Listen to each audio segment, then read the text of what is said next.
सखी सह्याद्री या कार्यक्रमात मी डॉक्टर मृण्मयी भजक सगळ्यांचं मनपूर्वक स्वागत करते।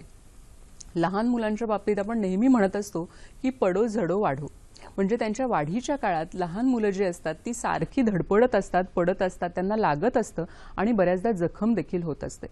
पण आपल्याला माहिती आहे की जखम झाली त्यातून रक्तस्राव जरी झाला तरी थोड्या वेळाने तो रक्तस्राव हळूहळू कमी होतो आणि काही वेळाने पूर्णपणे बंद होतो। ही जी आहे ही नैसर्गिक प्रक्रिया आहे। पण ज्या लोकांमध्ये ही नैसर्गिक प्रक्रिया अशा प्रकारे घडत नाही अशा व्यक्तींना हिमोफिलिया असल्याची शंका डॉक्टरांना लगेचच येते। आज 17 एप्रिल जागतिक हिमोफिलिया दिवस, या दिवसाचं औचित्य साधून आज आपण ह्या खास कार्यक्रमाचं आयोजन केलेलं आहे। आजचा आपला विषय आहे जागतिक हिमोफिलिया दिवसानिमित्त विशेष कार्यक्रम। हिमोफिलिया ह्या आजाराबद्दल आज आपण सविस्तर माहिती करून घेणार आहोत ह्या कार्यक्रमातून। या विषयातील तज्ञ डॉक्टर प्रिया पाटील आज आपल्या बरोबर आहेत, त्यांचं स्वागत करूया। नमस्कार मॅम, कार्यक्रमात आपलं मनापासून स्वागत करते। डॉक्टर प्रिया पाटील या सहयोगी प्राध्यापक आहेत मेडिसिन डिपार्टमेंटच्या ग्रँट गव्हर्नमेंट मेडिकल कॉलेज आणि जे हॉस्पिटल इथं। हिमोफिलिया हा जो आजार आहे हा तसा दुर्मिळ आजार आहे, त्यामुळे तुमच्या मनात ह्याविषयी अनेक शंका असतील, प्रश्न असतील। तुमचा सहभाग या कार्यक्रमात अतिशय आवश्यक आहे। जरूर कॉल करा। सहभागासाठी आमचे नंबर्स आहेत 24908050 आणि 24988050। 022 हा STD कोड आहे मुंबई बाहेरील प्रेक्षकांसाठी आणि मोबाईल धारकांसाठी। कार्यक्रमाला आपण सुरुवात करणारच आहोत, पण त्याआधी नेहमीच्याच दोन सूचना। एक म्हणजे जेव्हा तुम्ही फोन कराल तेव्हा तुमच्या टीव्हीचा आवाज जो आहे हा अगदी कमी ठेवा। आणि आजचा विषय पुन्हा एकदा लक्षात घ्या। आजचा आपला विषय आहे हिमोफिलिया। जागतिक हिमोफिलिया दिवसानिमित्त आजचा विशेष कार्यक्रम आहे। तर जरूर कॉल करा आणि सहभाग घ्या कार्यक्रमामध्ये। आणि कार्यक्रमाला आता सुरुवात करते। मॅम, हिमोफिलिया हा जो दिवस आहे आजचा 17 एप्रिल, तर ह्या दिवसाचं औचित्य काय आहे हे आधी सांगाल का? हो, बरोबर। तर 17 एप्रिल हा जो दिवस आहे 1989 सालापासून हा 17 एप्रिलचा दिवस हा जागतिक हिमोफिलिया दिवस म्हणून जगभर साजरा केला जातो। तर ह्या वर्ल्ड फेडरेशन ऑफ हिमोफिलिया हे त्याचे संस्थापक फ्रँक स्नॅबनेल यांचा हा वाढदिवस असतो आणि त्यांनी 1963 पासून ही संस्था स्थापन केली आणि ही संस्था जगभरामध्ये हिमोफिलियाच्या संदर्भात अतिशय खूप मोठं कार्य करते। या आजाराची जनसामान्यात जे अवेअरनेस आहे ते वाढवण्याचं काम, तसेच उपचाराबद्दल सर्व रुग्णांना मदत करण्याचं काम ही संस्था करत असते। आणि 17 एप्रिलला हा जागतिक दिवस साजरा करण्याचं कारण हाच की लोकांना ह्या आजाराबद्दल अजिबात माहिती नसते आणि जेव्हा जनसामान्यांमध्ये माहिती नसते, इव्हन काही डॉक्टर्समध्ये जे पेरिफेरीला काम करतात त्यांच्यामध्ये अवेअरनेस नसेल तर ह्याचं वेळेवर निदान होत नाही आणि मग उपचाराची तर फारच दूरची गोष्ट।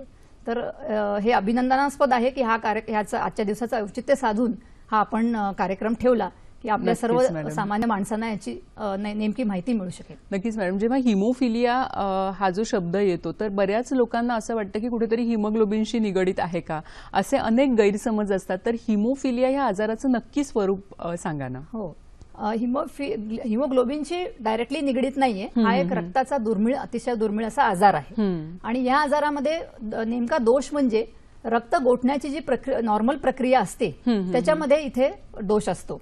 तर रक्तात आता आपण सर्वप्रथम बघू की रक्त गोठण्याची प्रक्रिया काय असते।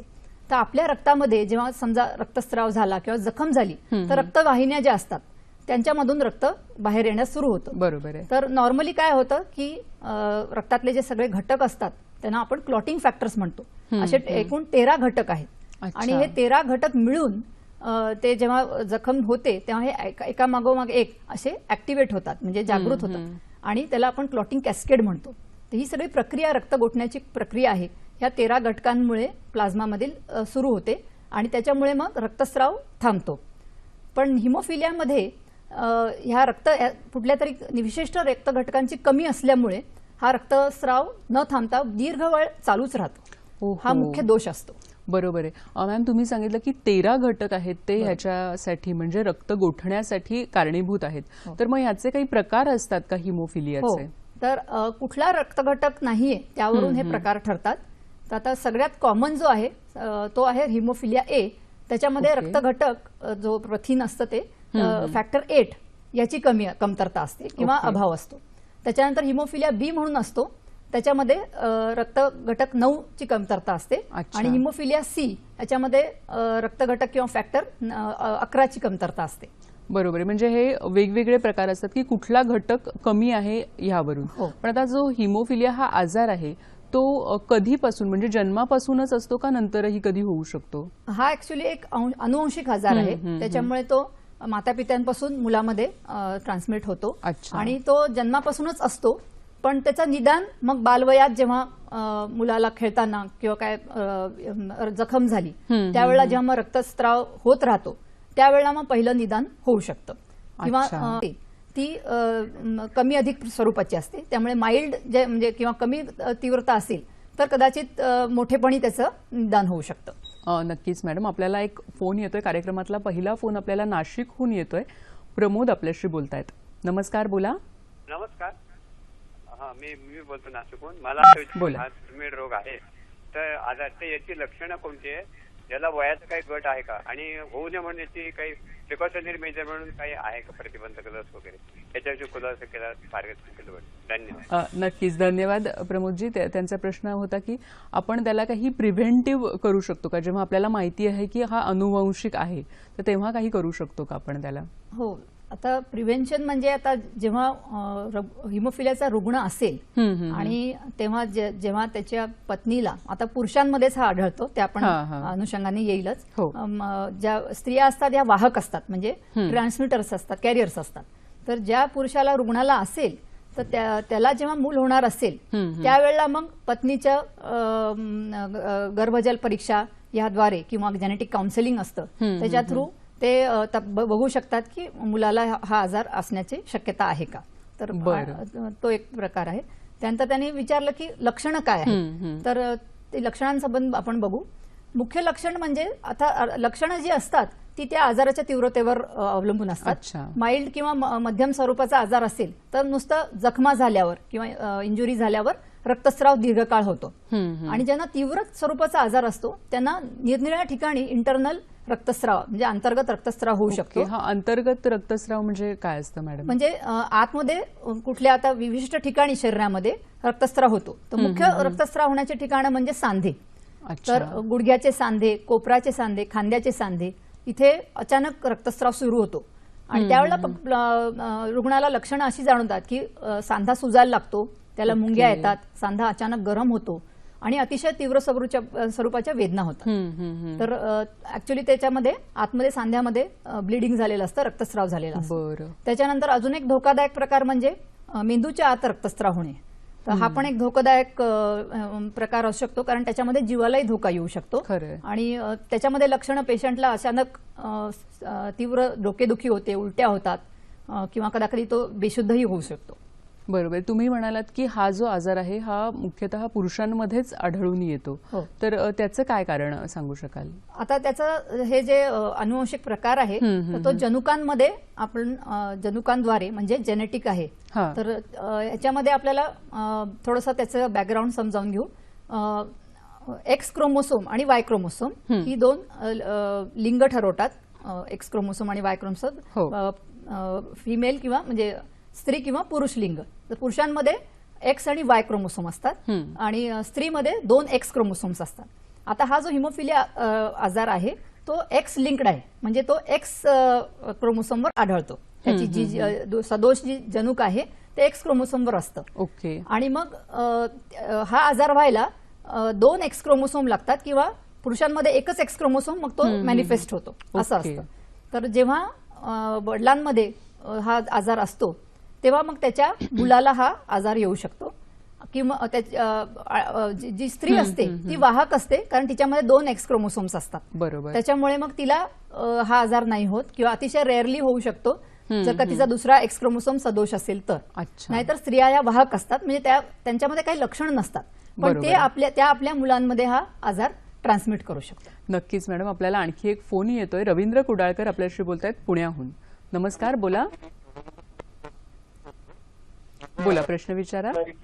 हिमोफिलियाचा जो रुग्ण आहे कायमस्वरूपी होतो का, उपचारानंतर. आणि दुसरं असं की आर्थिकदृष्ट्या मागे असलेले जे रुग्ण आहेत त्यांना हिमोफिलियाचा उपचार करू शकतो का, की त्यासाठी काही अशी कमी दरामध्ये सोय कुठे आहे आणि हे उपचार महाग असतात का, तेही सांगा. धन्यवाद. नक्कीच. धन्यवाद रवींद्रजी. खूप छान प्रश्न त्यांनी विचारलेले आहेत की उपचारांचं आपण काय करू शकतो, उपचार कुठे घेऊ शकतो कमी खर्चामध्ये, आणि एकदा हा आजार लागला तर कायम राहतो का? हो, हा आता अनुवंशिक असल्यामुळे हा आजार आयुष्यभरच राहतो आणि हा कायमस्वरूपी बरा होऊ शकत नाही. आता परदेशात ह्याच्या कायमस्वरूपी बरा करण्यासाठी संशोधन चालू आहे आणि लिव्हर ट्रान्सप्लांट अशी जी लिव्हर ट्रान्सप्लांटमुळे बरा होऊ शकतो. पण हे भारतामध्ये लिव्हर ट्रान्सप्लांट हे अतिशय किचकट ही शस्त्रक्रिया आहे आणि ती सर्वत्र उपलब्धही नाही. तर ह्याच्यासाठी ट्रीटमेंट जरूर आहे आणि सर्व भारतभर आता आपण पाहिलं तर सगळ्या स्टेट गव्हर्नमेंट्सनी थोडेसे काही निवडक केंद्रांमध्ये मोफत उपचार द्यायला सुरू केलं आहे. अच्छा. तर त्याची काही ठिकाणं महाराष्ट्रामध्ये जी आहेत, तर मुंबईमध्ये KEM रुग्णालय जे आहे, जे म्युनिसिपल कॉर्पोरेशनचं आहे, तिथे ह्याचे सगळं निदानही होतं आणि फ्री ट्रीटमेंटची सोय आहे. त्याच्यानंतर काही महाराष्ट्रातील इतर ठिकाणं आहेत, जे ठाणे सिव्हिल हॉस्पिटल, नाशिक, त्यानंतर पुणेमधलं सरकारी हॉस्पिटल, सातारा, अशा काही निवडक ठिकाणी मोफत उपचार इथे हिमोफिलियावर केले जातात. बरोबर आहे मॅडम. तुम्ही म्हणालात की हा जो आजार आहे हा कायमस्वरूपी बरा होऊ शकत नाही, म्हणजे आता सध्या जी टेक्नॉलॉजी अवेलेबल आहे त्याप्रमाणे. तर कशा पद्धतीने उपचार केले जातात? बरोबर. तर उपचाराचं मुख्य जे भारतात जी उपचार प्रणाली आहे, कारण ह्याचा उपचार अतिशय महागडा आहे. तर ह्याचं आता आपण बघितलं की फॅक्टर 8 हा हिमोफिलिया 1 हा जो आजार आहे, सामान्यतः हा दर 5000 लोकसंख्येमागे एका रुग्णाला असतो. बरं. तर ह्या हिमोफिलिया ए मध्ये फॅक्टर 8 ची कमतरता असते आणि त्यामुळे ह्याचे उपचार म्हणजे फॅक्टर 8 चे इंजेक्शन्स. ओके. तर ह्याचे इंजेक्शन जे आहेत ते अतिशय महागडे आहेत. त्यामुळे सतत आपल्याला इंजेक्शन देणं हे आपल्या भारताच्या अर्थव्यवस्थेच्या बाहेर आहे. तर भारतामध्ये आपण काय ट्रीटमेंट सांगतो की जेव्हा पेशंटला गरज पडेल म्हणजे काय की त्याला केव्हा त्याच्या सांध्यांमध्ये रक्तस्राव झाला किंवा मोठी जखम झाली किंवा त्याला शस्त्रक्रिया करून घ्यायची आहे, अशा वेळेला मग आपण त्याला हे फॅक्टर 8 चे इंजेक्शन देतो. आणि स्वरूप जे काय आहे, जखमेचे स्वरूप किंवा काय त्याला आहे, समजा मेंदूमध्ये रक्तस्राव असेल तर ह्या फॅक्टर 8 च्या इंजेक्शनचा डोस खूप जास्त लागणार असतो, किंवा मोठ्या सांध्यामध्ये असेल तरी जास्त डोस लागतो. तर त्याप्रमाणे तो डोस ठरतो आणि मग त्यावेळेला हे इंजेक्शन घेतले तर रक्तस्राव लगेचच थांबण्यामध्ये मदत होते. नक्कीच मॅडम. म्हणजे खरं तर हिमोफिलिया हा जो दुर्मिळ आजार आहे त्याच्याबद्दल भरपूर माहिती आहे. ही सगळी माहिती सविस्तर आपण कार्यक्रमातून जाणून घेणार आहोत. मॅम, तुम्ही मगाशी सांगितलं की हा नक्की कसा होतो, लक्षणं आपल्याला कळली, पण सुरुवातीला हा जो आजार असतो तो त्याचं निदान कसं होतं? म्हणजे लहानपणापासून असतो तर साधारण निदान कुठल्या वयात होतं? आता कसं आहे, हा अतिशय दुर्मिळ आजार असल्याने पुष्कळ लोकांना याच्याबद्दल अजिबात माहिती नसते. त्यामुळे ही लक्षणं दिसत असू नये. आता सुरुवात बालवयात होते की कधीतरी रक्त जखम झाली तर रक्त वाहत राहतं, पण आई वडिलांना त्याच्याबद्दल काही माहीत नसल्यामुळे त्यांना काही तशी शंका येत नाही. किंवा पुष्कळदा जे प्रायमरी हेल्थ केअर सेंटर किंवा छोटे दवाखाने असतात तिथे याच्या निदानाची फॅसिलिटी पण नसते आणि एवढा अवेअरनेसही नाही. तर निदान होणं हा ह्या आजाराचा पहिला मुख्य टप्पा असतो. खरं. आणि हा निदान होणंच मुश्किल असतं. याचं उदाहरण म्हणून मी सांगू शकेन की पुष्कळदा असं होतं की सांध्यांमध्ये हे रक्तस्राव आतमध्ये होत असतो, बाहेरून काही तसं दिसत नाही. बरोबर. त्यामुळे सुरुवातीला ते अस्थि उपचार तज्ञांकडे जातात. त्यांना वाटतं की सांध्यांचा आजार आहे आणि मग अस्थितज्ञालाही ते सांध्यांचा आजार वाटून त्याच्यावर मग पेन किलर वगैरे, ज्यांनी अजून रक्तस्राव होण्याची शक्यता असते, असे उपचार चुकीचे दिले जाऊ शकतात. आणि जर का माहीत नसेल किंवा निदानच झालं नसेल तर एखादी शस्त्रक्रिया होऊ शकेल. सांध्याची शस्त्रक्रिया समजा केली अशा रुग्णावर तर त्याच्यामध्ये फारच भयंकर दुर्घटना होईल, कारण आतमध्ये तो रक्तस्राव चालू. कुठली शस्त्रक्रिया ह्या पेशंटमध्ये अतिशय धोकादायक असते. कधी कधी दात काढला जातो एखाद्या मुलाचा आणि मग त्यावेळेला दातातनं तिथून रक्त वाहण्याचं थांबत नाही, मग त्यावेळेला शंका येते. तर सुरुवात जी असते ते अशा ह्या दीर्घकाल चालणाऱ्या रक्तस्रावापासून तिथे मग शंका येऊन मग ते जर का एखाद्या मेडिकल वैद्यकीय कॉलेजमध्ये जर का पोहोचले तर तिथे मग ते तपास होऊ शकतात. आता सर्व भारतभरच, महाराष्ट्र काय भारतभरच जे काय मेडिकल कॉलेजेस आहेत निरनिराळी, तिथे सगळीकडे हे स्पेशल डायग्नोस्टिक टेस्ट उपलब्ध नाहीयेत दुर्दैवानी, कारण हे फार महागडे असतात. काही जे मी आपण मगाशी काही सेंटर्स पाहिले तिथे हे निदान होऊ शकतं. पण सुरुवातीला मग जेव्हा ही शंका येते तेव्हा मग ही रक्तातली फॅक्टर 8 ची चाचणी, हिमोफिलिया ए मध्ये आपण फॅक्टर 8 ची चाचणी आणि हिमोफिलिया बी मध्ये 9 ची चाचणी. हिमोफिलिया बी हा जास्त दुर्मिळ आहे, 30,000 लोकसंख्येमागे एक. हिमोफिलिया ए दर 5,000 रुग्णांमध्ये कॉमनेस्ट हा हिमोफिलिया एच असतो. तर फॅक्टर 8च्या चाचणीद्वारे मग कळतं की हिमोफिलिया आहे, आणि मग त्याचं किती तीव्र स्वरूप आहे तेही या लेव्हलद्वारे कळतं. म्हणजे 1% जर का कमी नॉर्मलच्या जेवढी लेव्हल असते त्याच्या 1% कमी लेव्हल असेल तर ते अतिशय तीव्र स्वरूपाचा आजार म्हणता येईल. त्याच्यानंतर 1 ते 5% जर का लेव्हल असेल नॉर्मलच्या तर तो मध्यम स्वरूपाच्या तीव्रतेचा आजार, आणि जर का 5% ते 40% नॉर्मलच्या तेवढेच जर का फॅक्टर 8 ची लेव्हल असेल तर तो माइल्ड स्वरूपाचा आजार म्हणता येईल. नक्कीच मॅडम. म्हणजे खरं तर आता जे मॅडमनी सांगितलं की जर रक्तस्राव थांबत नसेल लहान मुलांमध्ये तर नक्कीच आपण हिमोफिलिया असण्याची एक शक्यता आपण आपल्या डॉक्टरांकडून कन्फर्म करून घेऊ शकतो, कारण तो तसा तेवढा भयानक आजार आपण म्हणू शकतो त्याला, जरी दुर्मिळ असला तरी. मला एक विचारायचं की तुम्ही म्हणालात की हा पूर्णपणे अनुवंशिक आजार आहे, तर असं होऊ शकतं का की आई वडील नॉर्मल आहेत, त्यांना ह्यातला कुठलाच त्रास नाहीये, पण लहान मुलाला हा आजार होऊ शकतो का? हो, कधी असे केसेस आढळून आलेले आहेत जेव्हा आई वडील नॉर्मल असले तरी मुलांमध्ये आढळून येतो, पण हे अतिशय जास्त रेअर आहे. जनरली कसं असतं की एक फॅमिली हिस्ट्री असते, कुठल्या फॅमिलीमध्ये एकाला हिमोफिलिया असतो. आता आईला तर ती वाहक असते त्यामुळे आईला नसेल, त्याच्या वरच्या पिढी मागच्या पिढीत असं कुठेतरी हिमोफिलियाचा आजार असेल तर साधारण मग त्या कुटुंबातील लोकांना कल्पना असू शकते, पण कुणालाच नाही आणि हो हे पण शक्य आहे जरी ते दुर्मिळ असलं तरी. बरोबर. तुम्ही म्हणालात की आई ही वाहक असते किंवा स्त्री ही वाहक असते, तर वाहक असते म्हणजे काय, मग त्या स्त्रीला त्रास होत नाही का? म्हणजे तिला ब्लिडिंग जर झालं तर मग ते आपोआप थांबतं किंवा काय लक्षणं असतात तिच्यामध्ये? आई ती वाहक असते म्हणजे ती पॅसिव्ह ट्रान्समिटर असते त्या जनुकाची. तिच्यामध्ये स्वतःमध्ये ही काही लक्षणं आढळत नाही, ती नॉर्मल असते. फक्त कसं असतं की तिच्याकडे 2 एक्स क्रोमोसोम असल्यामुळे तो जो दुसरा एक्स क्रोमोसोम असतो त्याच्यावर नॉर्मल जनुक असतं आणि त्याच्यामुळे हा आजार तिच्यामध्ये दिसून येत नाही. अच्छा. तर कारण हा एक्स लिंक्ड आपण रेसेसिव्ह म्हणतो. रेसेसिव्ह जे आजार असतात त्याच्यामध्ये 2 कॉपीज लागतात आणि पुरुषांमध्ये एकच एक्स क्रोमोसोम असल्यामुळे त्यांच्यामध्ये तो दिसून येतो.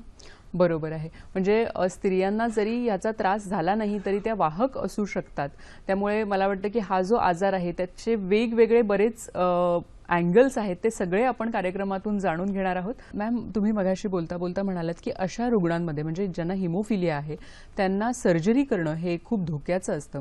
तर आता समजा एखादा डायग्नोज झालेला आहे एखाद्या पेशंटला हिमोफिलिया आणि त्याला कुठली तरी सर्जरी करायची वेळ आली तर मग काय करता येईल याबाबत?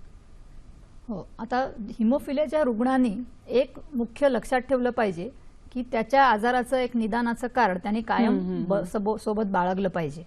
कारण लगेच डॉक्टरला, कुठलाही डॉक्टर असेल त्याला समजतं की हा दुर्मिळ आजार या व्यक्तीला आहे.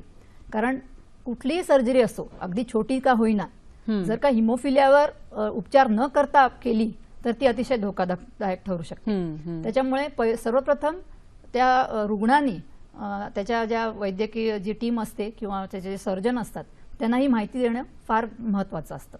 त्याच्यानंतर ती जी शस्त्रक्रिया आहे ती इमर्जन्सी स्वरूपाची, म्हणजे तातडीने केली जाणारी आहे, तशी काही गरज आहे का, किंवा ती एक रुटीन म्हणजे जी ठरवून केलेली सर्जरी, हे मुख्य असतं त्याच्यामध्ये फरक करणं. कारण इमर्जन्सी म्हणजे लाईफ सेव्हिंग किंवा काही अतिशय त्या पेशंटला, समजा आता उदाहरणार्थ अपेंडिक्सचा अटॅक आला आणि अगदी तीव्र स्वरूपाचा अटॅक आहे आणि शस्त्रक्रिया करणं अतिशय गरजेचं असेल तर त्यांनी आपल्या सर्जनला हे कळवल्यानंतर तो जे फिजिशियन असतात किंवा रक्ताचे जे स्पेशालिस्ट, हिमॅटॉलॉजिस्ट म्हणतात, रुधिरातज्ञ, त्यांच्या सहाय्याने हे प्लॅन करू शकतो की ऑपरेशन पूर्वी किती फॅक्टर 8च्या डोसचं इंजेक्शन दिलं जातं.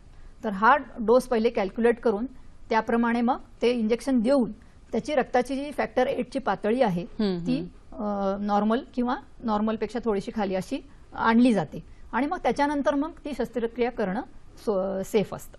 बरोबर आहे. आता हे झालं शस्त्रक्रियेबाबत, पण अगदी छोटीशी एखादी प्रोसिजर आहे, समजा दात काढायचा आहे, तर ह्यावेळी देखील रुग्णांनी वेगळी काही काळजी घेणं आवश्यक असतं का? हो, अगदी दात काढणं ही सुद्धा हिमोफिलियाच्या रुग्णांमध्ये कारण त्याच्यामध्ये खूप जास्त ब्लिडिंग होण्याचा धोका असतो, म्हणून दात काढण्याच्या अगोदर सुद्धा सुरुवातीला फिजिशियनकडनं किंवा रुधिरातज्ञांकडनं त्याचा सल्ला घेऊन, कारण हे जे तज्ज्ञ असतात किंवा फिजिशियन असतात ते बघतात की यांचे हा आजार किती तीव्र स्वरूपाचा आहे. तीव्रचा असेल तर मग रक्त घटक देणं अतिशय गरजेचंच असतं आणि मग ते ठरवून त्याप्रमाणे प्लॅन करूनच हे केलेलं बरं असतं. नक्कीच. आपल्याला एक फोन येतोय. प्रवीण खरे आपल्याशी बोलतायत पालघरहून. नमस्कार, बोला. अरे आता करेन का फोन, आता बोलू काय? बोला बोला, तुमचा आवाज येतो व्यवस्थित. हा येतो, तुमचा आवाज येतो. बोला, आपला प्रश्न विचारा. मॅडम मला हिमोफिलिया आहे, 1999 साली आजार. बरं. हा, तर माझं लग्न झालंय म्हणजे 2 वर्ष झाले, तर माझ्या बायकोला काय मुलाबाळांना होईल का आजार? तुमचं वय काय आहे? वय 40 असेल. बरं. आणि तुम्हाला आधीपासून हिमोफिलिया आहे? हा ते 1999. ओके, तसं काय धन्यवाद. बोला, काही अजून विचारायचंय तुम्हाला? माझं मुलबाळ होईल का, नाही त्याला काय आजार वगैरे होईल का, काय असं काय प्रॉब्लेम आहे का असं? नक्कीच, धन्यवाद प्रवीणजी. डॉक्टर आपल्या प्रश्नाला उत्तर देतील. डॉक्टर, ज्यांना हिमोफिलिया असतो त्यांना ही एक भीती असते किंवा की काय होणार पुढे, म्हणजे जी मुलं होतील तर त्यांना देखील हा आजार होईल का, काय सांगाल तुम्ही? हां, तर आता यांचा जो यांना मुलगा झाला तर यांच्याकडनं एक्स क्रोमोसोम जातो आणि आईकडनं पण एक्स क्रोमोसोम. 50% चान्स असतो की हिमोफिलिया होण्याचा, आणि मुलगी झाली तर त्याच्यामध्ये ती वाहकच असते, वाहक असू शकते. पण मुलगा झाला तरीही पूर्ण होईलच असं नाही, तर साधारण 50% चान्सेस असतात. डॉक्टर, आपण काही करू शकतो का, म्हणजे प्रिव्हेंटिव्ह काही ट्रीटमेंट आज अवेलेबल आहे का? प्रिव्हेंटिव्ह अशी ट्रीटमेंट नसते, पण जर का मूल ह्याच्यामध्ये जेव्हा गर्भजल परीक्षेद्वारे समजा आढळून आलं तर मग आई वडील निर्णय घेऊ शकतात की मूल ठेवायचं का नाही. तो एक ऑप्शन असतो. बाकी टाळता येत नाही, कारण तो त्या जीन्सवर असतोच. बरोबर. पण आता मग हिमोफिलिया एकदा डिटेक्ट झाला, काही जणांचा उशिरा डिटेक्ट होतो, त्यांनी जसं सांगितलं की 99 मध्ये त्यांचा हिमोफिलिया डिटेक्ट झाला. मग हे जे डिटेक्ट होणं असतं ते त्याच्या तीव्रतेवर अवलंबून असू शकतं का? हो, तीव्रतेवर. कारण जे माइल्ड असतो आजार तो तरुणपणी डिटेक्ट होऊ शकतो, आणि जो अतिशय तीव्र असतो तो मग लहान वयातच, अगदी बालवयात आढळून येऊ शकतो. बरोबर. तुम्ही म्हणालात मगाशी बोलता बोलता की ज्यांना खूप तीव्र प्रकारचा हा आजार असतो त्यांच्या सांध्यांमध्ये देखील रक्तस्राव होऊ शकतो, आणि वरवर बघता ते सांधे सुजलेत एवढंच पेशंटला कळतं. तर काही आपण डिफरन्सिएशन सांगू शकतो का, की जे सांध्यांच्या दुखण्यामुळे जी सूज असते आणि हिमोफिलियामुळे जी सूज असते त्यामध्ये घरच्या घरी काही पेशंट डिटेक्ट करू शकतो का? आता सांधेदुखी जी असते, संधिवात म्हणतो आपण, तर ते वेगवेगळे प्रकारचे संधिवात असतात. त्याच्यामध्ये एकाच वेळेला आता जो रुमॅटॉइड आर्थरायटिस नावाचा संधिवात असतो त्यात बरेच सांधे इन्व्हॉल्ड असतात, जे हाताचे सांधे, आणि सांध्यांना सूज येते. पण हा प्रकार वेगळा असतो. ह्याच्यामध्ये एक सांधा अचानक सुजतो आणि मग तिथे खूप वेदना होतात, असह्य वेदना होतात, आणि मग नंतर काही दिवसांनी तो सुजलेला सांधा उपचारांनी किंवा उपचार नसतील मिळाले तर मग हळूहळू तो सांधा कमी होतो, त्याची सूज वगैरे. पण नंतर त्याला संधिवात, त्या सांध्यामध्ये पेशंटला त्रास होतच राहतो. तर पण ह्या लक्षणाबरोबर जखमा बऱ्या, म्हणजे जखमेमधनं रक्तस्राव दीर्घ वागणे, हे जर का सांगड घातली तर मग त्या संधिवाताचं कारण हिमोफिलिया आहे हे सांगड घालणं मग आणि निदान होण्याला सोपं होतं. नक्कीच. म्हणजे मला वाटतं की जर असा काही त्रास होत असेल तर कधीही तज्ज्ञ डॉक्टरांचा सल्ला घेणं हे नेहमीच मला वाटतं मॅडम उचित ठरेल. आपल्याला एक फोन येतोय श्रीरामपूरहून. दिलीप आपल्याशी बोलतायत. नमस्कार, बोला. हा, नमस्कार डॉक्टर. मी दिलीप बकरे श्रीरामपूरहून बोलतोय. बोला, आपला प्रश्न विचारा. माझं वय आता सध्या 60 आहे आणि माझी मुलं 25 ते 30 वर्षाच्या दरम्यान आहेत. बरं. त्यांना पण, आणि मला फॅक्टर 8 ची डिफिशियन्सी, मी फॅक्टर 8 घेतलेत आतापर्यंत, माझं मेजर ऑपरेशन पण झालेलं आहे. पण माझ्या मुलांना हा होऊ नये त्याच्याकरता टेस्ट करावी लागेल का? बरं, 25 ते 30 वय आहे तुमच्या मुलांचं आणि त्यांची टेस्ट तुम्ही आधी केली आहे कधी काही? कधीच केलेली नाही, पण त्यांना त्रास नाहीये. त्रास काही नाहीये. ओके, धन्यवाद.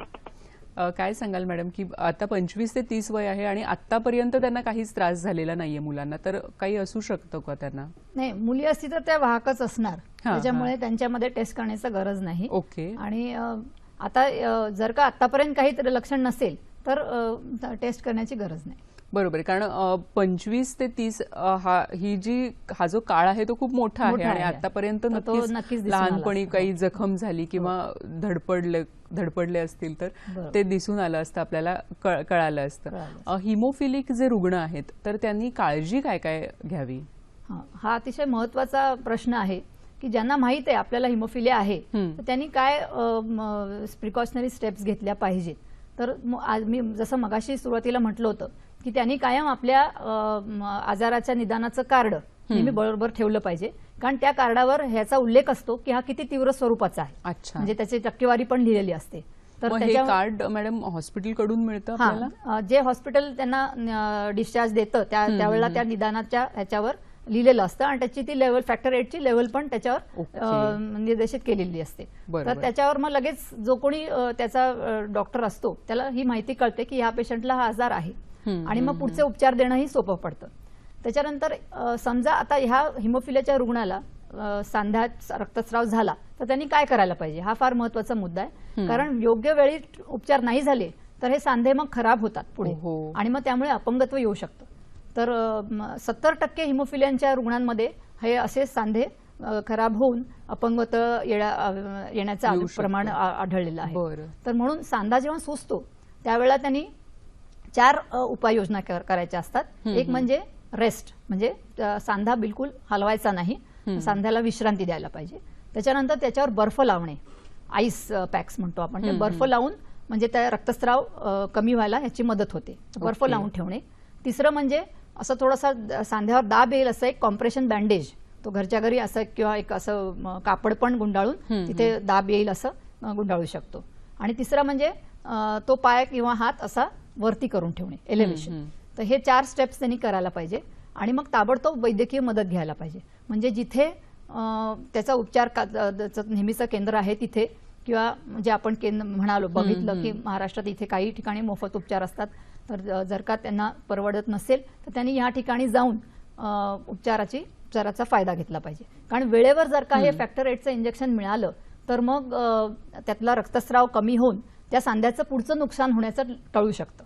नक्कीच मॅडम, म्हणजे खरं तर हिमोफिलियाच्या सगळ्याच रुग्णांनी ही जी मॅडमनी सांगितली ती काळजी घेणं हे अतिशय आवश्यक आहे. आणि विशेषतः मॅडमनी मगासपासून 2 वेळा सांगितलं की जे कार्ड असतं हिमोफिलियाचं ते नेहमीच अशा रुग्णांनी आपल्या सोबत ठेवणं हे अतिशय आवश्यक आहे. हिमोफिलियाबद्दल आणखी माहिती करून घेणार आहोत कार्यक्रमातून. यवतमाळहून आपल्याला एक फोन आहे, तो आधी घेऊया. संतोष सुरुंगवाड आपल्याशी बोलतायत. नमस्कार, बोला. मॅडम, माझं म्हणणं असं होतं की जे हिमोफिलिया जो आजार आहे तो म्हणजे त्याचे लक्षणं काय आहे आणि लक्षणं असून सुद्धा ते बाळाच्या गर्भातल्या जे बाळ आहे त्याच्यावर त्याचा असर काय होतो आणि लक्षणं मुळात कसे निर्माण होतात आणि कशामुळे हा आजार होतो एवढं विचारायचं होतं. बरं, धन्यवाद संतोषजी. मला वाटतं की तुम्ही पहिल्यापासून आमचा कदाचित कार्यक्रम पाहिला नसेल. लक्षणं काय आहेत ही मॅडमनी सांगितलेलीच आहेत याची, पण तरी तुमच्यासाठी अगदी थोडक्यात मॅडम काय सांगाल? हो, लक्षणं आपण पाहिली की कुठल्याही जखमेतून दीर्घ काल रक्तप्रवाह होत राहणे, म्हणजे लवकर रक्त प्रवाहात न थांबणे, हा मुख्य लक्षण आहे. आणि अनेक लक्षणं असू शकतात ज्याच्यामध्ये पेशंटला अंतर्गत रक्तस्राव होतो, म्हणजे मुख्य म्हणजे सांधे, हाताचे, खांद्यांचे, कोपर, गुडघे याच्यामध्ये रक्तस्राव होणे, कधी कधी मेंदूत रक्तस्राव होतो, कधी कधी रक्ताची उलटी होणे, संडासमधनं रक्त वाहणे, हे सगळे विविध प्रकार होऊ शकतात. नाकातनं रक्त वाहणे, कधी कधी पोट दुखायला लागतं अचानक आतमध्ये रक्तस्राव झाला तर ही सगळी विविध लक्षणं आहेत. नक्कीच मॅडम, त्यांनी आणखी एक प्रश्न विचारला की हिमोफिलिक बाळ जेव्हा गर्भात असतं तेव्हा काही वेगळी लक्षणं दिसतात का? तर बाळाला किंवा आईला काही अशी वेगळी लक्षणं नसतात आणि बाळाला तसा ह्या आजाराचा जेव्हा तो गर्भात असतो तेव्हा काहीच त्रास नसतो आणि डिलिव्हरी जेव्हा म्हणजे बाळ जेव्हा हे होतं प्रसूतीच्या वेळेला त्यावेळेलाही तो बाळाला हिमोफिलिया असल्याने असा काही जास्त धोका आढळून येत नाही, त्यामुळे प्रसूती नॉर्मलही होऊ शकते. तर त्याच्यामध्ये अच्छा. बाळाला काही धोका नसतो त्यावेळेला. बरोबर आहे. मॅम तुम्ही म्हणालात मगाशी की हे जे आपलं हिमोफिलियामध्ये मेन लक्षण हेच आहे की एकदा जर रक्तस्राव सुरू झाला तर तो थांबणं अवघड असतं.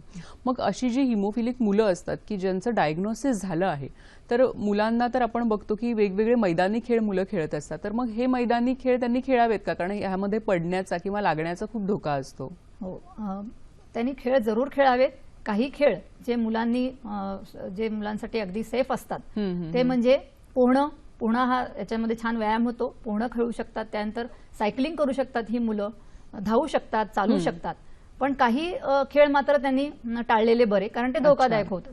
म्हणजे उदाहरणार्थ बॉक्सिंग किंवा फुटबॉल किंवा क्रिकेट जिथे बॉल लागून दुखापत होण्याची शक्यता होऊ शकते. तर असे मग खेळ काही टाळायला पाहिजे.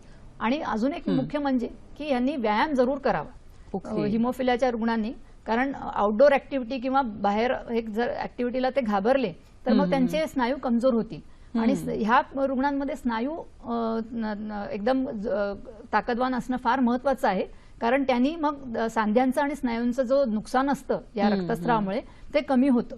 तर त्याने म्हणून रेग्युलर फिजिओथेरपी जे म्हणतो, जरी सांधा एखादा पूर्वी रक्तस्राव होऊन गेलेला असेल तो सांधा पण त्याचं आरोग्य राहावं म्हणून फिजिओथेरपी करणं महत्वाचं आहे. आणि त्यांनी सगळे व्यायाम जे शारीरिक व्यायाम असतात ते सगळे व्यायाम योगा करू शकतात, ते करणं फार महत्वाचं आहे. बरोबर आहे. म्हणजे खेळ काही विशिष्ट प्रकारचे खेळ की जे सेफ आहेत आणि जिथे लागण्याची किंवा जखम होण्याची शक्यता खूप कमी आहे, अशा प्रकारचे खेळ खेळू शकतात. आणि व्यायाम करणं देखील तुम्ही म्हणालात की गरजेचं आहे. अशी मुलं जी मोठी मुलं आहेत तर ती जिमला वगैरे जाऊ शकतात का मॅडम? हो, जरूर त्यांनी जिमला जावं, कारण त्यांचे जर का सांधे त्यांनी सुधारले, स्नायू बळकट केले, तर मग त्यांचा जो संधिवाताचा जो तीव्रता असेल ती नक्कीच कमी होण्यामध्ये मदत होईल. अच्छा, म्हणजे व्यायाम करणं हे आवश्यक आहे आणि ते त्या आजारासाठी विशेषतः आवश्यक देखील आहे. मॅडम, भारतात साधारण काय परिस्थिती आहे हिमोफिलिया ह्या आजाराविषयी काय सांगाल? हो, आता हिमोफिलिया आपण पाहिले जे प्रकार, त्यातलं ए जे मी मगाशी सांगितलं, हिमोफिलिया ए हा सगळ्यात कॉमन आहे. दर 5,000 रुग्णांमध्ये तो असतो. तर भारताची लोकसंख्या लक्षात घेतली तर साधारण असा अंदाज आहे की भारतात 80,000 ते 1,00,000 रुग्ण असावे. पण आपण मगाशी जे म्हटलं की योग्य वेळी निदानच होत नसल्यामुळे हे रजिस्टर्ड नसतात. म्हणजे एकदा निदान झालं की यांचं रजिस्ट्रेशन होतं. जी भारतीय जी हिमोफिलियाची संस्था आहे, Indian federation haemophilia federation of India, त्याच्यामध्ये या रुग्णांचं एक रजिस्ट्रेशन होतं. तर सध्या या संस्थेमध्ये रजिस्ट्रेशन पाहिले तर ते जेमतेम 15,000 पर्यंत आहे. त्यामुळे बाकीचे जे रुग्ण आहेत ते ज्यांचं निदानच झालेलं नाही असे आहेत. बरोबर, म्हणजे कितीतरी मला वाटतं की ही संख्या खूप मोठी आहे की ज्यांचं निदान झालेलंच नाही आहे अजून. बरोबर. तुम्ही मगाशी काही सेंटर्स सांगितले, तर ते सेंटर्स परत एकदा सांगाल का आमच्या दर्शकांसाठी की कुठल्या सेंटर्समध्ये हिमोफिलिया ह्या आजाराची ट्रीटमेंट आपल्याला कमी दरात होऊ शकते? तर मुंबईमध्ये जे केएम रुग्णालय आहे तिथे हिमोफिलियाचा पूर्णपणे मोफत उपचार होतो. आणि तिथे हिमॅटॉलॉजी डिपार्टमेंट म्हणजेच रुधिरा विभाग, स्पेशल एक रक्ताच्या आजारांचा विभागच आहे. आणि तिथे सगळ्या सोयी आहेत हिमोफिलियाच्या सगळ्या रुग्णांच्या ट्रीटमेंटसाठी. त्यामुळे मुंबईतलं केएम रुग्णालय हे आहे. ठाणे सिव्हिल हॉस्पिटल तिथेही हे फॅक्टर 8चे इंजेक्शन्स उपलब्ध आहेत. त्याचप्रमाणे महाराष्ट्रात इतर काही ठिकाणी सरकारने हिची सोय केली आहे. उदाहरणार्थ नाशिक, त्याच्यानंतर पुण्यामध्ये जे सरकारी ससून रुग्णालय, नागपूरमध्ये आहे, सातारा, या काही ठिकाणांवर मध्ये ह्याचे इंजेक्शन्स उपलब्ध आहेत. बरोबर, म्हणजे जे जवळपासचे पेशंट्स असतील ते ह्या ठिकाणी जाऊन जेव्हा उपचाराची गरज असते तेव्हा उपचार घेऊ शकतात. तुम्ही भारतातली जी हिमोफिलिक फेडरेशन आहे तर त्याचं साधारण काय कशा प्रकारचं काम असतं? तर ही सगळं पूर्ण भारतभर या आजाराच्या निदानाचं, अवेअरनेसचं काम बघते, अवेअरनेस वाढवण्याचं, त्याच्यानंतर निदानाचं आणि उपचार कमी खर्चात उपलब्ध करून देण्याचं ही काम बघते. तर ह्याचं एक जे इंटरनेटवर लोक बघतात त्याचं वेबसाईट आहे या संस्थेचं, आणि त्या वेबसाईटवर कुठे कुठे मोफत उपचार पुरवले जातात याचे त्यांच्या हॉस्पिटल सकट नावांची सगळी माहिती असते. तर जर का हिमोफिलियाच्या रुग्णांनी ह्या संस्थेमध्ये आपलं रजिस्ट्रेशन केलं तर त्यांना खूप फायदा होईल आणि कुठे उपचार मोफत मिळतील याची पूर्ण त्यांना माहिती मिळू शकेल या संस्थेद्वारे आणि त्याची महाराष्ट्रामध्ये पण या संस्थेचं काम चालतं. नक्कीच. म्हणजे खरं तर तुम्ही खूप छान माहिती दिलीत की ही जी फेडरेशन आहे, इंडियन हिमोफिलिक फेडरेशन, ही फेडरेशन आहे, त्यांच्या वेबसाईटवर जर तुम्ही गेलात तर तुम्हाला सगळी माहिती मिळू शकते आणि कुठे कुठे उपचार होऊ शकतात, कुठे मोफत होऊ शकतात याची देखील माहिती मिळू शकते. आपल्याला एक फोन येतोय. मंगल कांबळे आपल्याशी बोलतायत पनवेलहून. नमस्कार, बोला. बोला, आपला प्रश्न विचारा. मी प्रश्न विचारते. मंगल कांबळे, न्यू पनवेल. तर माझा प्रश्न असा आहे, मला 16व्या वर्षी म्हणजे लग्न झालं आणि 16 ते 17 वर्षाच्या आतमध्ये म्हणजे 16व्याच वर्षी एंड पर्यंत मला वेड लागलं होतं आणि त्याच्यावर ट्रीटमेंट माझ्या आईने स्वतः केलेली आहे.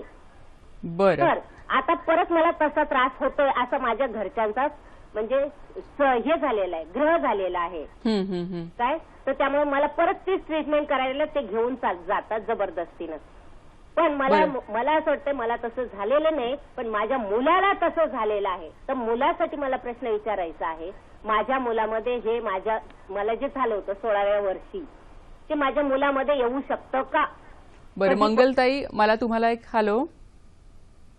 हॅलो फोन कट झालेला आहे.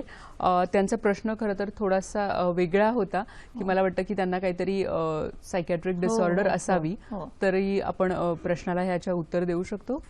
त्यांनी मानसोपचार तज्ञाकडे जाऊन याबद्दल सल्ला घेणं जरुरी आहे की त्यांना स्वतःला हा मानसिक आजार आहे किंवा नाही. तर ते मानसोपचार तज्ञ ठरवतील आणि मुलामध्ये आहे की नाही तेही मानसोपचार तज्ञच त्याच्याबद्दल मार्गदर्शन करू शकतील. नक्कीच. म्हणजे बऱ्याचदा असं होतं की आपल्याला काय होतंय याचं निदान बऱ्याचदा आपण स्वतः करायला जातो. तर जसं आता डॉक्टरांनी सांगितलं की विशेष त्या विषयातील तज्ज्ञांकडे जाऊन त्याचं निदान जर झालं तर नक्कीच सगळ्यांसाठी ते फायद्याचं असू शकतं. हिमोफिलिया ह्या आजाराबद्दल आणखीन जाणून घेणार आहोत. आपल्याला एक फोन येतोय गंगाखेडहून श्री सावंत यांचा. नमस्कार, बोला. हॅलो, बोला. हा हॅलो मॅडम, माझा एक प्रश्न असा होता की हिमोफिलिक पेशंट हिमोफिलिक जो रोग आहे तो पूर्णपणे बरा होऊ शकतो का आणि याला काही प्रिव्हेंटिव्ह ट्रीटमेंट आहे का? ठीक आहे, धन्यवाद सावंत सर. मॅडम, खरं तर आपण मगाशी सांगितलेलं आहे की ह्याला पूर्णपणे हा बरा होऊ शकत नाही, पण त्यांचा प्रश्न आहे की प्रिव्हेंटिव्ह ट्रीटमेंट काही आहे का याला? हो, प्रिव्हेंटिव्ह ट्रीटमेंट जरूर उपलब्ध आहे. फक्त आपल्या देशात जरा आर्थिक समस्यांपायी आपण ही जनरली सांगत नाही रुग्णांना, पण जे खर्च करू शकतात त्यांच्यासाठी ही ट्रीटमेंट म्हणजे एक वरदान आहे. तर ह्या ट्रीटमेंटमध्ये रुग्णाला आठवड्यातनं म्हणजे रेग्युलरली म्हणजे दर आठवड्यातनं 3 दिवस असे हे इंजेक्शनचं फॅक्टर 8च्या इंजेक्शनचा डोस दिला जातो आणि हा कायम म्हणजे डोस चालूच राहतो. दर आठवड्याला 3 इंजेक्शन असा ह्याचा डोस असतो. तर ह्याचा फायदा काय ह्या अशा प्रिव्हेंटिव्ह ट्रीटमेंटचा की रुग्णाला रक्तस्राव होणारच नाही. म्हणजे एरवी ती कमतरता असते म्हणून आतमध्ये रक्तस्राव होतो सांध्यांमध्ये, पण ही जर का ट्रीटमेंट घेतली तर सांधे निरोगी राहतात आणि अपंगत्व टाळता येतं. किंवा कुठलीही दुर्घटना जी रक्तस्रावामध्ये होते, जी स्पेशली ज्यांना तीव्र स्वरूपाचा आजार असतो त्यांना हा धोका असतोच कुठेही रक्तस्राव होण्याचा, तो पूर्णपणे टाळला जातो.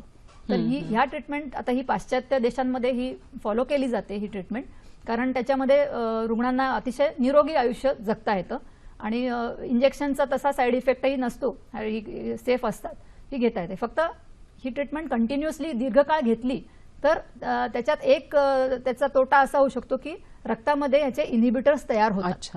ह्या ट्रीटमेंटचा हा एक दोष म्हणता येईल की समजा ते इनहिबिटर्स म्हणजेच प्रतिजैविक तयार होतात या फॅक्टर 8च्या अगेन्स्ट आपल्या शरीराने तयार केलेली, आणि मग ह्याचा फॅक्टर 8च्या मग ट्रीटमेंटचा एवढा फायदा दिसून येत नाही, कारण ते प्रतिजैविक ह्याला नष्ट करून टाकतात जे फॅक्टर 8चं आपण इंजेक्शन घेतो. आणि मग त्याच्यामध्ये जी विशेष मग ट्रीटमेंट असते ती फार महागडी असते आणि त्याचा मग परत जास्त खर्च येतो. खरं म्हणजे खरं तर ट्रीटमेंट आहे अवेलेबल, प्रिव्हेंटिव्ह ज्याला आपण म्हणू शकतो, पण ती महागडी आहे आणि आपल्या देशात त्यामुळे मला वाटतं की खूप थोड्या प्रमाणात ही घेतली जाऊ शकते. मॅडम, म्हणजे जसं आपण डायबिटीजसाठी काही औषधं घेऊन शुगर कंट्रोल करतो तर त्याच प्रकारे ही ट्रीटमेंट असते का? हो, म्हणजे आयुष्यभर ही जी फॅक्टर 8 जी कमी आहे त्याचं इंजेक्शन घेत राहणं आणि मग त्याच्या फॅक्टर 8च्या डोसमुळे रक्तातली जी पातळी असते ती नॉर्मल ठेवणं आणि त्याच्या नॉर्मल म्हणजे नॉर्मल पेक्षा कमीच असते, पण ती सेफ ठेवणं रक्तातली पातळी, आणि त्याच्यामुळे हे सगळे जे रक्तस्राव आणि त्याचे कॉम्प्लिकेशन्स जे असतात ते टळतात. तर ही जी प्रिव्हेंटिव्ह बरोबर. मॅडम, औषधं कोणती घेऊ नयेत किंवा कोणती औषधं टाळावीत, काय सांगाल तुम्ही? हा एक महत्वाचा प्रश्न आहे की ह्या रुग्णांनी कुठली औषधं घेऊ नयेत. तर ॲस्पिरिन नावाचं जे औषध आहे ते सगळ्यांना माहित आहे.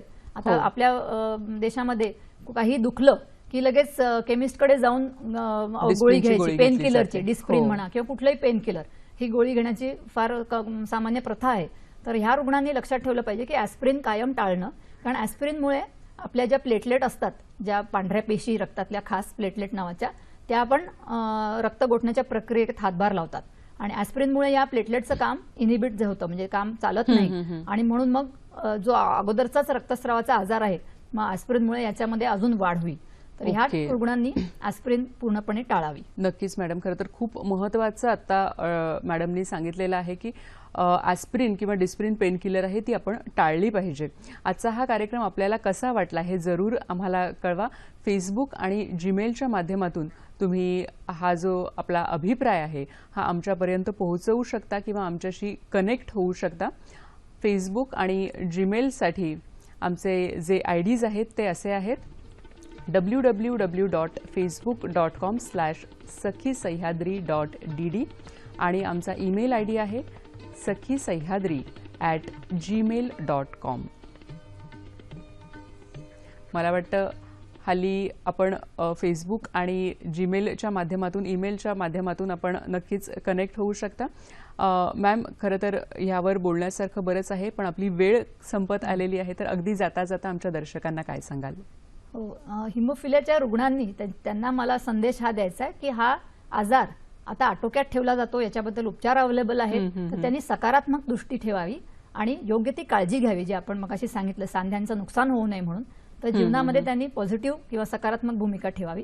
आणि जनसामान्यांना हा आपण संदेश देत आहोत की ह्या आजाराची कमीत कमी माहिती असावी, आणि तुमच्या आढळण्यात असा कुठला तुम्ही रुग्ण बघितला की ज्याला दीर्घकाळ रक्तस्राव असं होत आहे, तर ही माहिती तुम्ही त्यांच्यापर्यंत पोहोचवावी, जेणेकरून त्या रुग्णाचं लवकर निदान होऊन त्याच्यावर उपचार करणं सोपं ठरेल. नक्कीच मॅडम, खूप खूप धन्यवाद आपण दिलेल्या माहितीबद्दल. हिमोफिलिया ह्या आजाराबद्दल आज आपण माहिती करून घेतली. पुन्हा भेटूया सखी सह्याद्रीच्या नवीन भागात. नमस्कार.